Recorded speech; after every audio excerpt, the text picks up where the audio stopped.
Trata-se de uma reclamação trabalhista com um pedido de reconhecimento de vínculo de emprego que foi negado na instância singela. O trabalhador era um vendedor de placas solares que cuidava da venda e da instalação dessas placas solares na casa das pessoas. O vínculo foi negado na instância singela diante da prova que foi colhida nos autos. Entendeu o louvado juiz que não era o caso de se reconhecer o vínculo de emprego, data máxima vênia, para tanto ele se valeu, entre tantos argumentos e fundamentos de fato, o conteúdo do depoimento de uma testemunha ouvida como informante, que é a cunhada do proprietário da empresa. Nos afigura que esse depoimento, levado em consideração para fins de negar o vínculo de emprego, não deve sê-lo como tal.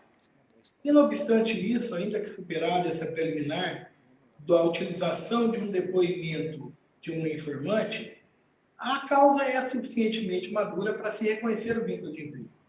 E quando a gente fala do reconhecimento do vínculo de emprego numa situação como essa, calha fundamentalmente a análise da prova dos autos.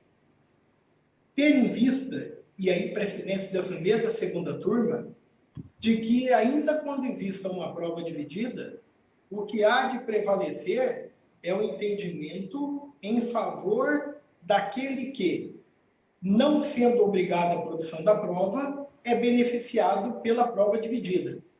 Em outras palavras, é sabido que pela empresa, uma vez confessada a prestação pessoal de serviço, a ela compete o ônus de desbaratar a existência do vínculo de emprego.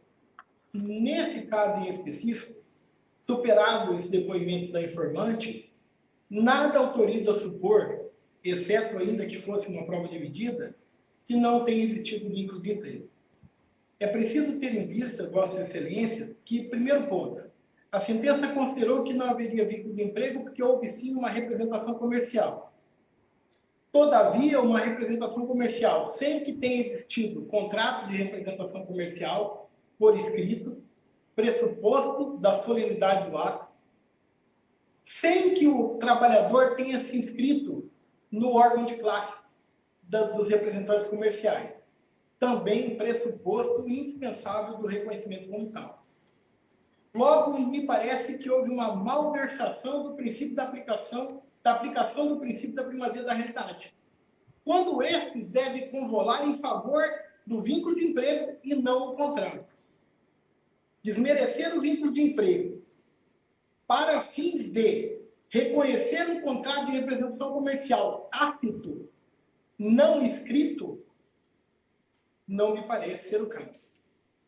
Inclusive porque a hipótese é de flagrante subordinação estruturante, porque é uma empresa de venda de placas solares e ele desempenhava o trabalho de vendedor dessas placas solares. Ora, como uma empresa de venda de placas solares vai funcionar sem uma equipe que faça a venda dessas placas? A subordinação estruturante dentro do negócio é flagrante. E há a necessidade de se adequar à leitura da subordinação lá do artigo 3º da CLT, que não está expressamente descrito como subordinação jurídica, mas sim, até o conceito de subordinação jurídica foi construído doutrinária e jurisprudencialmente ao longo do tempo. Há sim uma necessidade da sua adequação aos tempos modernos, sob pena de malbaratar, malversar e impedir a aplicação do vínculo de emprego em todo e qualquer caso, em toda e qualquer circunstância, já que as novas dinâmicas das relações de trabalho, próprias do modelo toyotista, modelo uberista, não se adequam àquele modelo de trabalho próprio do período fordista em que se construiu o conceito de subordinação jurídica. E data máxima vênia, ainda que superássemos essa discussão, e pode ser o caso, ainda que não disséssemos da subordinação estruturante, mesmo a visão ortodoxa da aplicação tradicionalista do direito do trabalho permite concluir pela existência do vínculo de emprego. Excelência, são inúmeras as provas corrigidas nos autos, de que havia uma prestação pessoal de serviços nos moldes clássicos da subordinação, a ponto de se permitir o reconhecimento do vínculo empregatício. Testemunha Andressa, peço vênia para fazer a leitura do seu depoimento. Ele aparecia diariamente por volta das 9 horas, ficava meia hora, 1 hora no escritório e saía. O que faz o trabalhador de venda externa? Vai até a empresa, recebe ali os comandos e sai. Testemunha Reginaldo. O depoente comparecia à empresa 7 horas diariamente porque era responsável.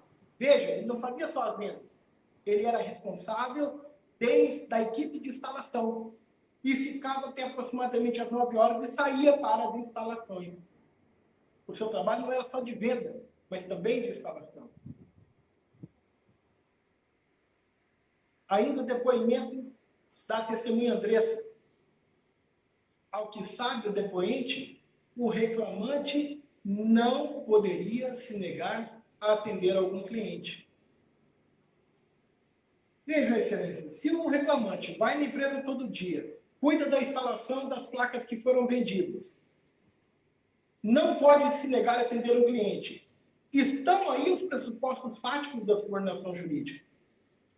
E mais que isso, o preposto da reclamada confessou em audiência que, olha, peço vênia para fazer a leitura dos verbos da confissão literal do preposto.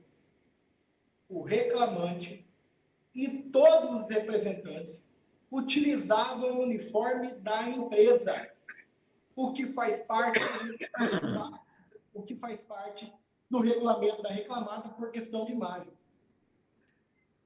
A tomadora, a empresa, toma o serviço do trabalhador de venda, de instalação de placas solares, subordina ao uso de uniformes, e aí não estão os elementos clássicos da subordinação. O que mais há necessário para bastar para que se reconheça como tal? Não só isso. O veículo utilizado pelo reclamante precisou ser adesivado pela empresa. Mais uma porção do preposto. O reclamante utilizava o veículo próprio, mas com adesivos fornecidos pela empresa para sua divulgação. Excelências, se o reclamante utilizava o uniforme da empresa, ia na empresa todos os dias, cuidava da instalação, cuidava das vendas, aonde que mais ele não vai ser considerado empregado? Testemunho da depoente Andressa. Acontecia dos clientes irem na empresa quando o reclamante não estava. Quando a depoente pegava os dados dos clientes e repassava para o reclamante. Ou seja, ele tinha a obrigação de atender aqueles clientes.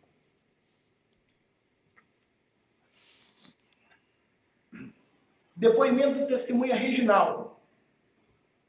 Havia ordem para que o depoente contatasse o vendedor das placas quando estas dessem problemas e o vendedor não resolvesse.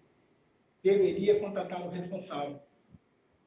Por todo esse conjunto de coisas, ele recebia por comissões, a onerosidade está presente, trabalhava pessoalmente, era uma pessoa física, não havia registro no órgão de classe, não havia contrato documentado de representação comercial, está comprovada a sua prestação pessoal de serviço com uma habitualidade inserido na dinâmica fundamental para o funcionamento da empresa. Por tudo isso, negar a existência do vínculo de emprego aqui quer me parecer inadequado, por isso a revisão do julgado primário. Reconhecimento do vínculo de emprego e o deferimento de todos os direitos daí correlatos. É o que pedimos. Muito obrigado.